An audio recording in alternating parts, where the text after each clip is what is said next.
Assalamualaikum warahmatullahi wabarakatuh. Alhamdulillahi rabbil alamin. Wassalatu wassalamu ala ashrafil mursalin Nabiyyina wa maulana Muhammadin wa ala alihi wa sahbihi ajma'in. Wa ashhadu an la ilaha illallah wahdahu la syarikalah.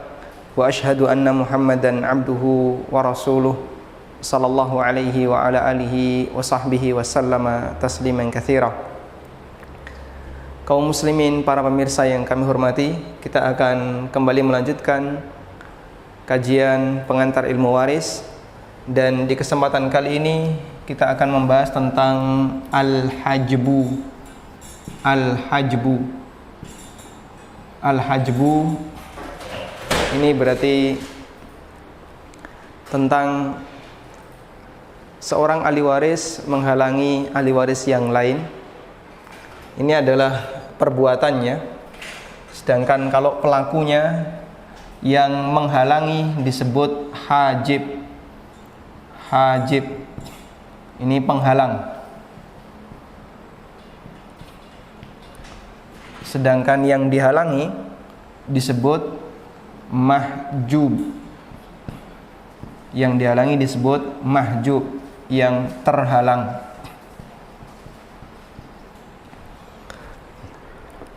Kenapa ada penghalang dan terhalang seperti ini? Karena kedekatan ahli waris dengan mayit itu bertingkat. Yang dekat dia bisa menghalangi yang jauh, dan sekelompok ahli waris bisa menghalangi ahli waris yang lebih jauh. Karena ada kaidah seperti itulah, maka dalam pembagian warisan ada hajib, ada mahjub. Kemarin sudah kita bahas ada 15 ahli waris. 15 ahli waris dari kalangan lelaki dan 10 ahli waris dari perempuan. Jadi yang kita sebutkan 15 dan 10 itu adalah total nama atau total ahli waris yang dia berpeluang untuk mendapatkan warisan. Tapi kalau mereka berkumpul semuanya nggak dapat, tidak semuanya dapat ya. Ada yang dapat, ada yang tidak. Kenapa? Karena ada yang terhalangi dan ada yang menjadi penghalangnya. Ada hajib dan ada mahjub. Baik. Sekarang kita akan lihat pembagian hajib dulu, pembagian halangan. Jadi penghalang itu dibagi menjadi dua. Al-hajbu bil wasfi, penghalang karena sifat. Penghalang karena sifat. Yang kedua adalah al-hajbu bisyakhsi, penghalang karena keberadaan ahli waris yang lain. Keberadaan ahli waris yang lebih dekat.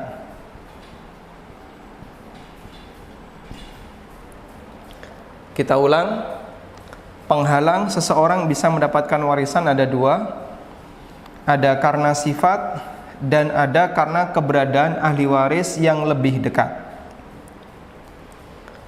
Penghalang karena sifat dulu sudah pernah kita sampaikan, ada tiga. Ada tiga ya. Barangkali masih ingat, tiga itu apa saja? Tiga itu adalah yang pertama perbedaan agama, yang kedua karena dia sebagai pembunuhnya, yang ketiga karena ahli waris atau orang yang atau si mayit adalah budak, karena perbedaan status antara yang merdeka dengan budak. Baik, ini sudah pernah kita bahas, dan kalau dia terhalang karena sifat, maka dia halangannya total, terhalang total, tidak mendapatkan sepeser pun. Dulu sudah pernah kita bahas ini. Karena itu bagian ini tidak kita bahas di kajian seputar al-hajbu, karena dia sudah dibahas di pembahasan sebelumnya yang dikasih judul oleh para ulama dengan mani'ul irsi. Mani'ul irsi, penghalang terjadinya hubungan pewarisan, yaitu terjadi karena adanya tiga sifat yang menyebabkan seseorang tidak mendapatkan jatah warisan sama sekali. pembunuhan, beda agama, dan karena beda status, yang satu budak, yang satu orang yang merdeka. Baik, terus pembahasan al-hajbu ada di mana? Ada di poin yang kedua, yaitu karena keberadaan ahli waris yang lebih dekat. Ada 15 ahli waris, dan yang laki-laki dan 10 yang perempuan, satu sama lain bisa saling menghalangi sebagaimana aturan yang ditetapkan dalam syariat kita. Baik, kemudian kita fokus ke bagian yang kedua, yaitu penghalang bisyakhsi, penghalang karena keberadaan ahli waris yang lebih dekat. Pembagiannya seperti ini ya.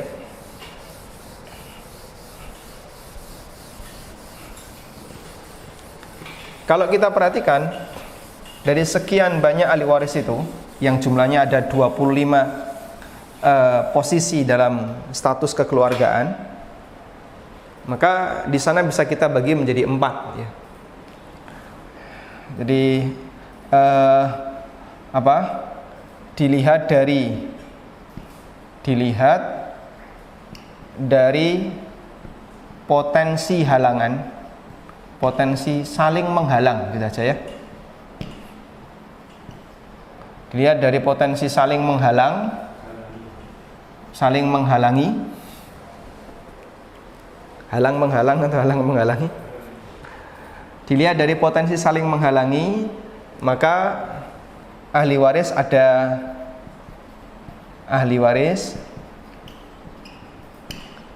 ada 4 jenis. 4 jenis itu apa saja?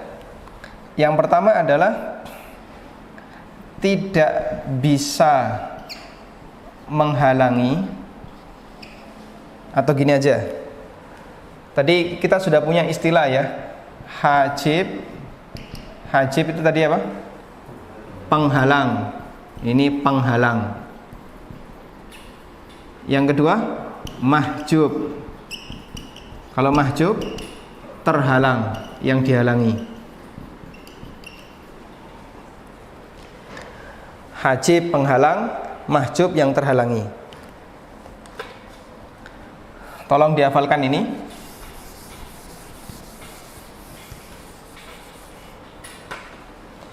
Yang pertama, tidak bisa menjadi hajib maupun mahjub. Dia tidak bisa menjadi penghalang dan tidak bisa terhalang, sehingga dia pasti dapat dan keberadaannya nggak ngefek bagi yang lain.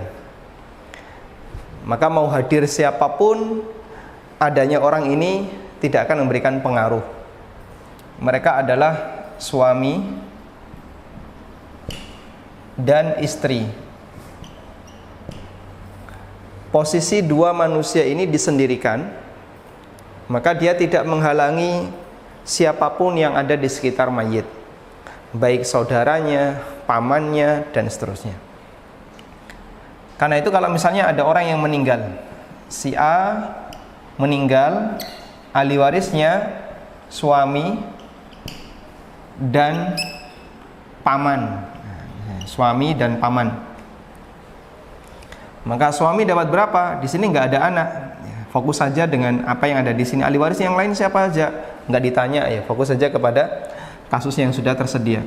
Suami dapat setengah. Kenapa? Karena si A ini nggak punya anak. Paman dapat sisa. Kalau di sini nggak ada paman, adanya anak paman gimana? Ya nanti anak paman dapat sisa.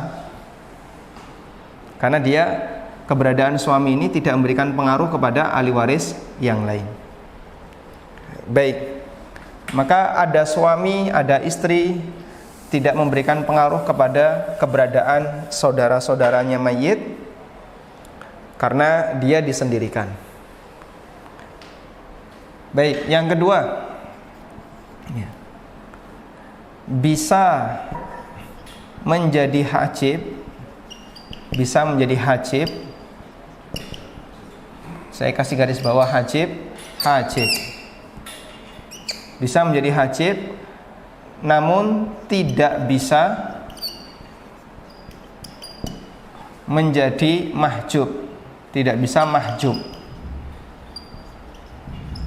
Dia bisa menghalangi, tapi dia nggak bisa dihalangi. Contohnya siapa? Contohnya adalah anak laki-laki, ibn. Contoh yang lain, ayah. Contoh yang lain, ibu. 3 orang ini dia bisa menjadi hajib, tapi nggak bisa jadi mahjub. Hajib bisa, mahjub dia nggak bisa. Sehingga dia pasti selalu dapat, dan bahkan bisa menghalangi ahli waris yang lain. Ibn, anak laki-laki, ayah dan ibu. Jenis yang ketiga, kebalikan dari yang pertama, tidak bisa menjadi hajib, tapi bisa mahjub. Tidak bisa menjadi hajib, tapi bisa mahjub. Contohnya siapa? Dia bisa dihalangi, tapi dia nggak bisa menghalangi. Contohnya nenek misalnya ya. Nenek bisa dihalangi ibu, tapi nenek tidak bisa menghalangi yang lain, baik nenek dari bapak maupun nenek dari ibu. Contoh yang lain apa? Contoh yang lain, saudara seibu, dia bisa mahjub, tapi dia nggak bisa jadi hajib. Jadi keberadaan dia dengan saudara-saudara yang lain, dengan paman itu nggak ngefek, tapi dia bisa mahjub. Mahjub dengan keberadaan siapa? Dengan keberadaan ini. Ketika ada anak, dia mahjub. Bahkan ketika ada anak perempuan, dia bisa mahjub. Ketika ada ayah, kalau ada ibu nggak mahjub ya. Ketika ada ayah, ada kakek, dia mahjub. Kemudian yang keempat, dia bisa jadi hajib dan bisa jadi mahjub. Jadi berpotensi dua-duanya. Hajib bisa, mahjub bisa. Siapakah mereka? Mereka adalah selain yang tadi kita sebutkan, seperti saudara kandung, kemudian anak dari saudara kandung, saudara seayah, saudara seibu ada di sini ya. Kemudian anak-anaknya, anak saudara kandung, anak saudara seayah, paman, anak paman, dan seterusnya. Baik. Anda barangkali kalau harus menghafalkan seperti ini kelihatannya cukup rumit, tapi sebenarnya kata kuncinya itu tetap pada posisi ketika Anda menghafal ada bunuwah, ubuwah, ukhuwah, umumah. Kalau hafal bagaimana siklus ini dan hubungan kedekatan antara ahli waris dengan mayit, maka insya Allah dengan sendirinya kita tahu. Karena intinya adalah yang jauh menghalau yang dekat. Baik. Kemudian secara umum wanita itu tidak bisa menghalangi lelaki. Secara umum wanita tidak bisa menghalangi lelaki kecuali di kondisi tertentu. Nah, kondisi tertentu itu apa? Kondisi tertentu itu adalah ketika di sana ada asobah ma'al ghair. Masih ingat pelajaran kemarin? Asobah ma'al ghair, mendapatkan jatah sisa karena dia dibersamai oleh wanita yang lain. Asobah ma'al ghair itu siapa? Asobah ma'al ghair hanya ada 2. Yang pertama, saudari kandung bersama bersama anak perempuan, bintun bersama bin, atau bersama bintul ibn bersama cucu perempuan dari anak laki-laki. Maka dia bisa mendapatkan asabah ma'al ghair. Yang kedua, saudari seayah bersama bintun atau bintul ibn bersama anak perempuan atau cucu perempuan dari anak laki-laki. Dia bisa menjadi asabah ma'al ghair. Nah, posisi asabah ma'al ghair itu menghalau laki-laki yang lebih jauh. Posisi asabah ma'al ghair menghalau laki-laki yang lebih jauh. Maksudnya gimana, Pak? Laki-laki yang lebih jauh. Kita gambarkan di sini ya.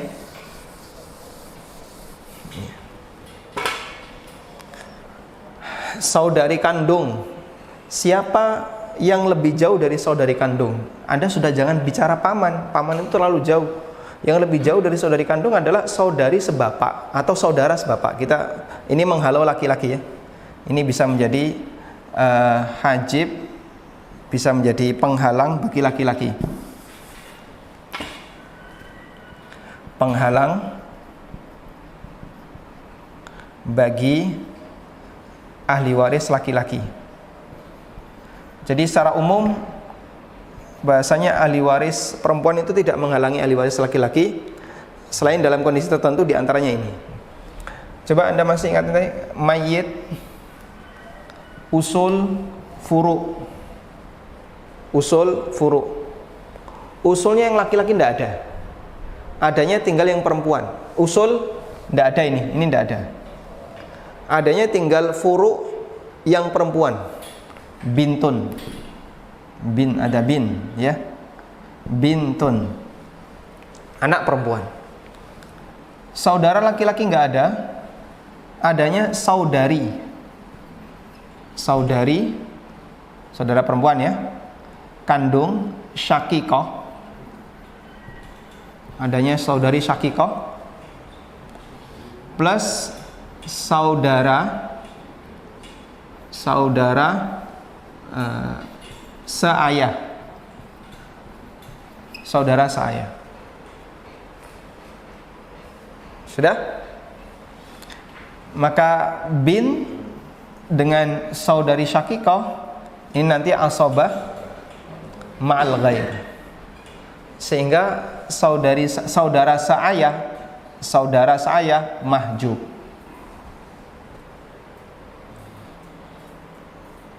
Baik. Saudari seayah. Siapa yang lebih jauh dari saudari seayah? Yang lebih jauh adalah paman. Karena setelah seayah lari ke paman. Yang lebih jauh adalah paman. Sehingga kalau di sini ada saudari seayah, ini tidak ada ya, kasusnya ini tidak ada. Karena kalau saudari seayah ada saudara seayah, nanti jadi asabah bil ghair. Saudari seayah, kemudian di sini ada paman. Maka keberadaan saudari seayah dengan bin menghalau paman. Pusing? Insya Allah tidak. Asal Anda fokus. Betul. Jadi asabah ma'al ghair itu menghalau yang lebih jauh. Menghalau yang lebih jauh. Yang lebih jauh itu bisa menghalau laki-laki yang lebih jauh ya. Bisa saudara seayah atau paman. Asabah ma'al ghair itu menghalau lelaki yang lebih jauh, saudara seayah atau paman. Baik. Saya bertawakal kepada Allah, semoga Anda bisa paham semuanya dengan berusaha untuk memahami tingkat kedekatan seperti ini ya. Kalau semuanya laki-laki, maka yang dekat menghalangi yang jauh. Seperti kemarin kita sudah sampaikan ya. Saya ulang skema ini lagi. Usul dengan furu ya. Usul dengan furu bisa nggak saling menghalau? nggak bisa, nggak bisa. Sehingga ayah dengan anak nggak bisa saling menghalau. Ya. Bisanya adalah saling menghalau karena masalah kedekatan. Di tahapan kedua dia terhalau dengan tahapan satu, cucu terhalau dengan anak. Di tahapan yang jauh, kakek terhalau dengan bapak. Ini bisa. Tapi kalau antara furu' dengan usul saling menghalau, nggak bisa. Baik. Nah, yang menjadi pembahasan adalah ketika tidak ada usul yang laki-laki, nggak ada usul yang laki-laki, tidak ada usul yang laki-laki, dan nggak ada furu' yang laki-laki. Nah, masalah mulai berkembang di sini. Kalau sudah ada saudara, adanya cuma saudara. Ya. Kemudian di sana ada paman. Ada paman. Baik, siapa yang lebih dekat saudara dengan paman? Saudara lebih dekat, menghalangi paman. Nah, kemudian gimana kalau tidak ada saudara laki-laki, adanya perempuan? Yang laki-laki nggak ada, adanya perempuan. Nah, itu juga jadi masalah lagi. Makanya kalau warisan itu hanya bahas usul dan furu' saja, insya Allah secara perhitungan cepat dan gampang. Kalau sudah masuk ke saudara, nah ini perlu sedikit kehati-hatian. Tolong diperhatikan, ada nggak di sana furu' yang perempuan, cucu dan seterusnya.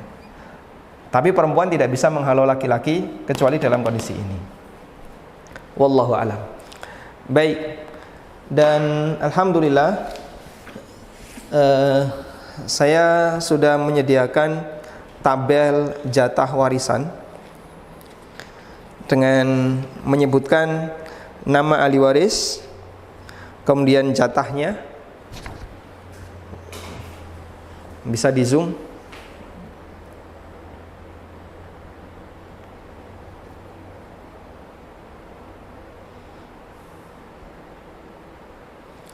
Ada nama ahli waris, kemudian jatahnya, lalu syaratnya. Syarat dia bisa mendapatkan jatah seperti itu bagaimana?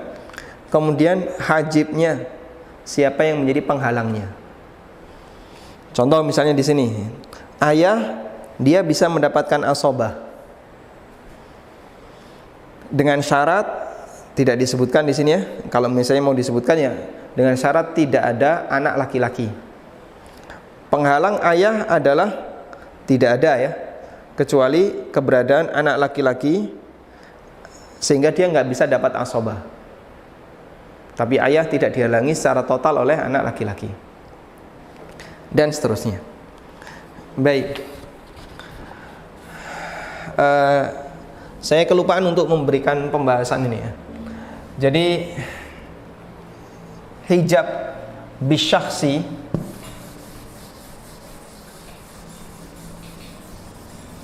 penghalang karena keberadaan ahli waris, itu sebenarnya ada dua.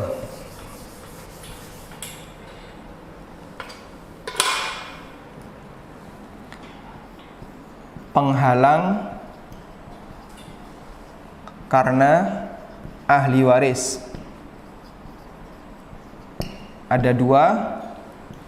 Ada hijab hurman, ada hijab nukson. Hurman tulisannya gimana? Hurman. Nukson gimana? Hurman. Yang betul hurman. Ganti. Wazannya fu'lan ya. Hijab hurman ini penghalang total.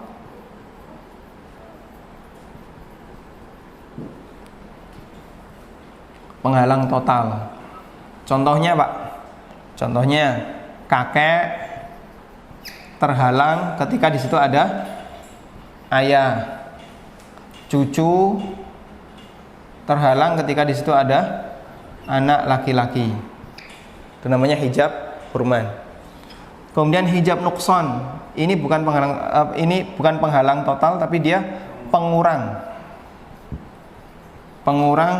jatah. warisan.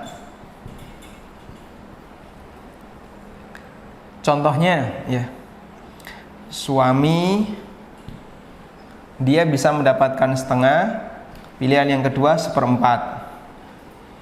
Ini jika mayit nggak punya anak, yang 1/4 jika mayit punya anak. Nah, yang tadi kita sampaikan itu adalah hijab hurman. Kita belum menyinggung hijab nukson.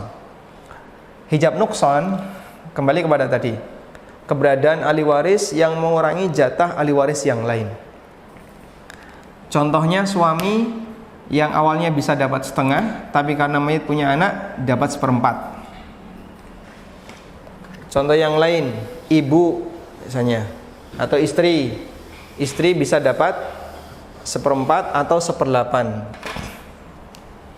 Istri dia bisa dapat 1/4 atau 1/8. Ketika mayit tidak punya anak 1/4, kalau mayit punya anak 1/8. Ibu dia bisa dapat 1/3 atau 1/6. Kalau mayit tidak punya anak dan jumlah saudaranya 1, ya, jumlah saudaranya cuma 1, maka dia dapat 1/3. Kalau jumlah saudaranya ada lebih dari 2 ke atas, dapat 1/6. Atau ketika mayit punya anak, dia dapat 1/6. Nah, rincian ini sudah Allah sebutkan dalam Al-Quran di surat An-Nisa ayat 11-12. Maka sangat penting kalau misalnya Anda belajar warisan, ayat itu dihafalkan, dibaca berulang-ulang, diterjemahkan, terjemahannya dibaca juga, kemudian Anda buat rincian. Menurut ayat ini, ibu dapat sekian jika, ibu dapat sekian jika. Baik. Nah, di tabel ini juga kita sediakan keterangan tentang itu. Ya, misalnya dapat 1/6 jika apa? Bapak bisa dapat 1/6 plus taksib, plus bisa mendapatkan asobah ketika ada syarat tertentu. Nah, di syaratnya inilah kami sebutkan ketentuan hijab nukson. Baik,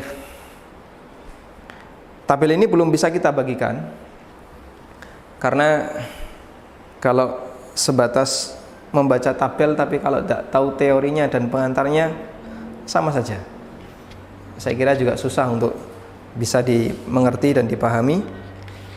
Sehingga sebenarnya yang lebih mendasar bukan mendapatkan tabel seperti ini. Yang lebih mendasar adalah Anda mengikuti alur beberapa pelajaran yang kemarin sudah kita sampaikan. Barulah untuk memanfaatkan tabel ini Anda bisa menggunakannya. Ibarat sebuah senjata. Kalau Anda tidak pernah melakukan latihan pengantar, lalu Anda dikasih pedang, Anda nggak bisa menggunakannya. Anda dikasih misalnya tongkat senjata, Anda nggak bisa menggunakannya, percuma saja. Makanya pelajari dulu pengantarnya, baru insya Allah akan bisa dengan mudah memahami penggunaan tabel ini. Baik, dan sudah dibagikan contoh soal, coba dilihat di Telegram. Saya sudah mengirim ke Telegram kru. Ini ada beberapa contoh soal ya. Coba kita bahas bareng-bareng. Saya hapus dulu.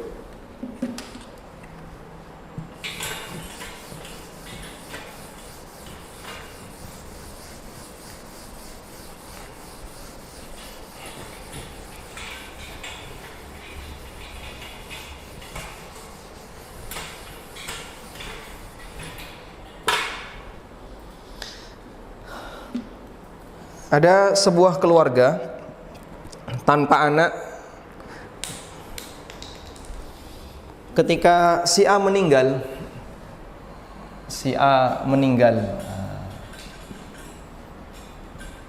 ahli warisnya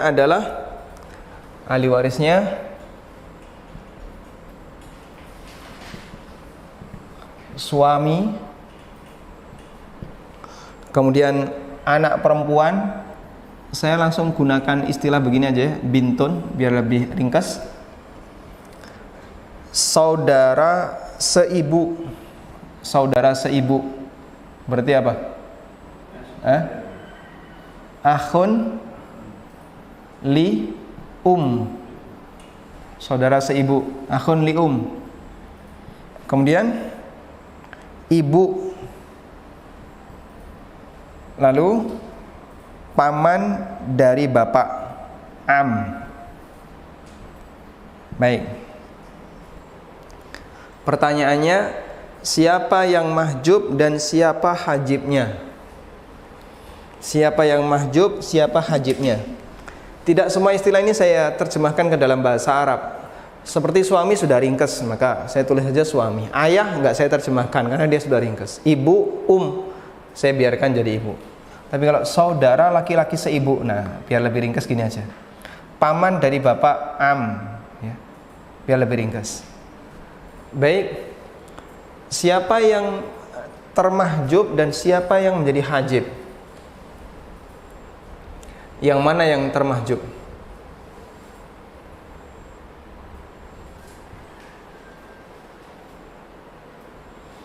Suami dapat seperempat, ya. Suami dapat? Belum, angka-angkanya belum. Nah, gini dapat dan tidak dapat. Suami dapat, saya kayak yang dapat dikasih centang ya. Dapat kasih centang. Suami dapat centang. Bintun dapat, pasti dapat centang. Akhli saudara seibu. Ya, kalau menyamping jika ada furu, ada anak, dia nggak dapat.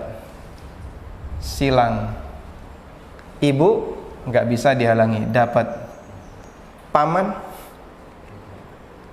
Paman, ya, nggak dapat. Kenapa? Ada? Bisa nggak? Baik. Ada bintun tidak menghalangi paman. Jadi dia dapat sebagai al-sobah. Maka yang terhalangi adalah akhli dihalangi oleh bintun.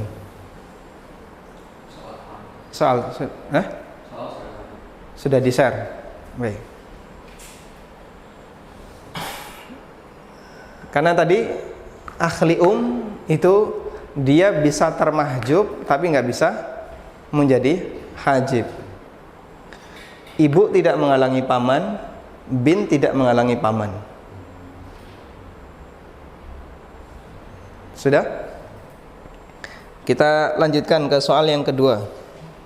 Kalau ada seperti ini, jangan sampai tanya ya, ahli warisnya itu jenis kelaminnya apa Ustaz? Waduh, terlalu jauh ya. Dan pernah saya membuat soal seperti itu, terus ngerjakan bingung, itu ahli yang mayatnya jenis kelaminnya apa? Nah, sudah jelas ada suami, ini masa laki-laki yang mungkin. Baik, kasus kedua. Ketika Wati meninggal, keluarga yang berduka adalah neneknya yang merawat Wati.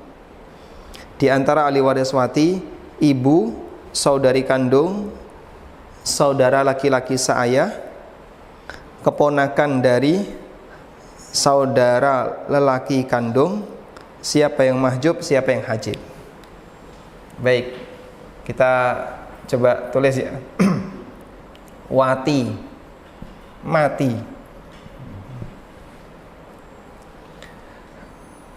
keluarganya, bukan ahli warisnya ya.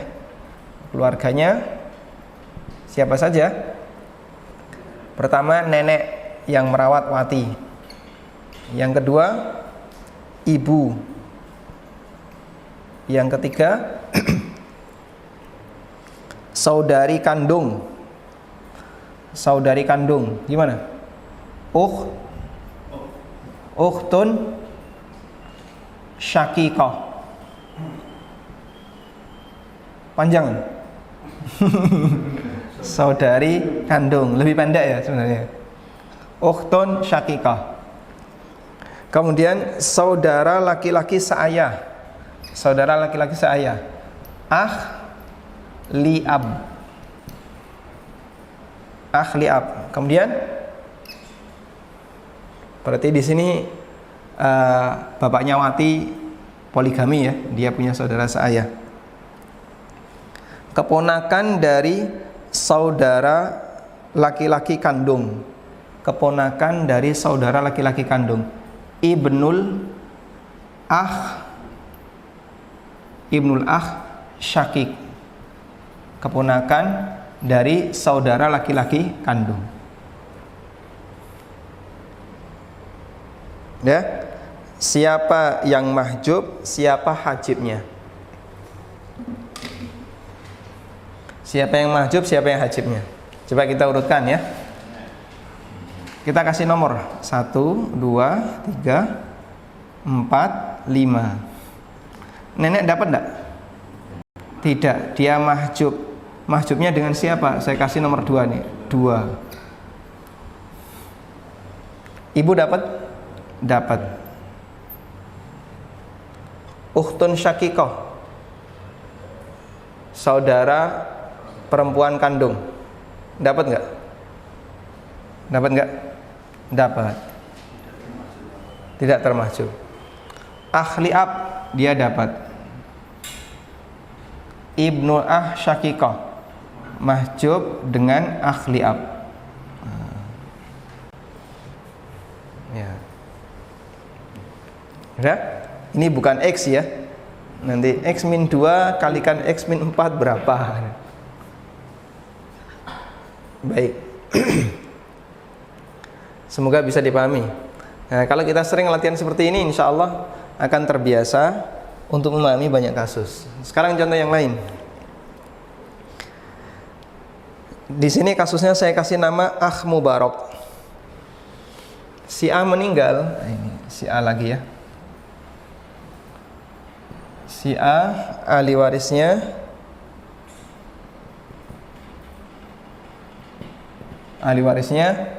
satu, 2 anak perempuan. 2 anak perempuan. Nomor 2, cucu lelaki dari anak lelaki. Cucu laki-laki dari anak laki-laki. Ibnul Ibn.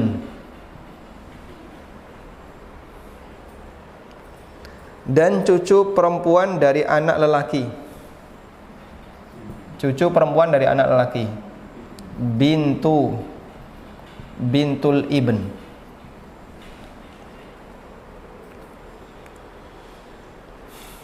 Sudah? Siapa yang mahjub, siapa yang hajibnya? 2 anak perempuan dapat?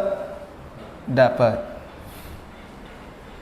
2 anak perempuan itu bisa memahjub bintul ibn, bisa memahjub cucu perempuan.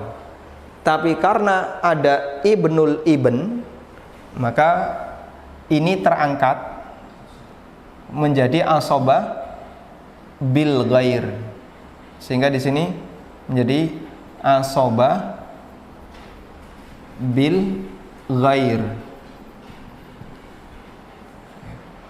Dia menjadi asobah karena keberadaan yang lain, sehingga ibnul ibn jadi asobah, ini ikut jadi asobah dengan keberadaan yang lain. Nah, para ulama mengatakan andaikan nggak ada ini, maka bintul ibn mahjub dengan nomor 1. Tapi karena ada ibnul ibn, cucu laki-laki dari anak laki-laki, maka 2 ini terangkat dan dia jadi asobah bil ghair. Maka ibnul ibn dalam kasus ini disebut dengan akhun mubarak. Akhun mubarak ya, saudara yang memberkahi. Andaikan nggak ada ini mahjub.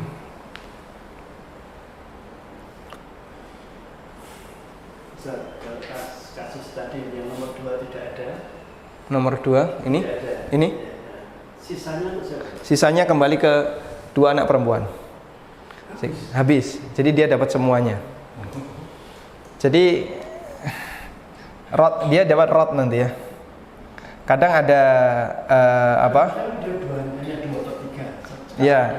Jadi dia 2/3 bil fardi,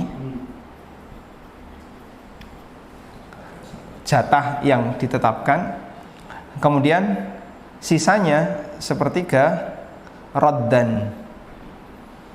Rad itu kan kalau ada sisa, dia dikembalikan kepada ahli waris yang ada.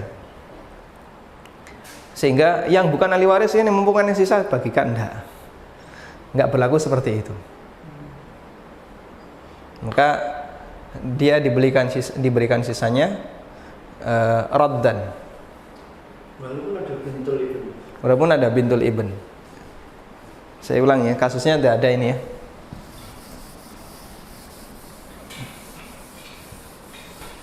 Si ahli waris meninggal, lalu yang mendapatkan ahli warisnya adalah 2 anak perempuan dan cucu perempuan dari anak laki-laki, bintul ibn. Ini nggak dapat. Ini termahjub dengan nomor 1. Dia terhalang dengan nomor 1. Walaupun ada sisanya. Ini dapat berapa? Ini berdasarkan teks Al-Quran dapat 2/3.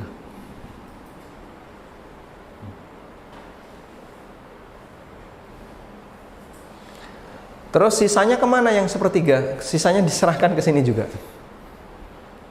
Itu kalau ada 2 anak perempuan, sementara tidak ada ahli waris yang lain yang laki-laki.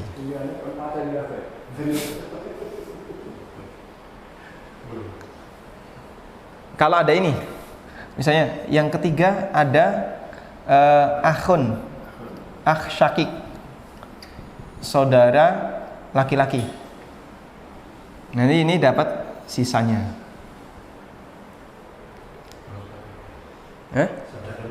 Saudara laki-laki. Kalau ada saudara anak laki-laki udah habis. Ya. Wallahu a'lam. Baik. Ya, belajar warisan kalau mengandalkan hafalan memang agak berat karena terlalu banyak yang dihafalkan. Tapi ketika kita belajar dengan menggunakan beberapa pendekatan ya, seperti teori kedekatan, kemudian teori aulawiyah, siapa yang lebih diunggulkan dibandingkan yang lain, teori hijab dan mahjub, insya Allah akan lebih mudah. Baik, untuk pertemuan berikutnya kita sudah bisa mulai, dan nanti kita mengacu pada ini ya. Insya Allah ini akan saya bagikan ke teman-teman. Tapi coba nanti kita teknis pembagiannya seperti apa nanti kita akan bicarakan dengan tim ya. Wallahu taala alam. Wa sallallahu ala nabiyyina Muhammadin wa ala alihi wa sahbihi wa sallam, wa akhiru da'wana alhamdulillahi rabbil alamin. Wassalamualaikum warahmatullahi wabarakatuh. Subhanakallahumma wa bihamdika asyhadu an la ilaha illa anta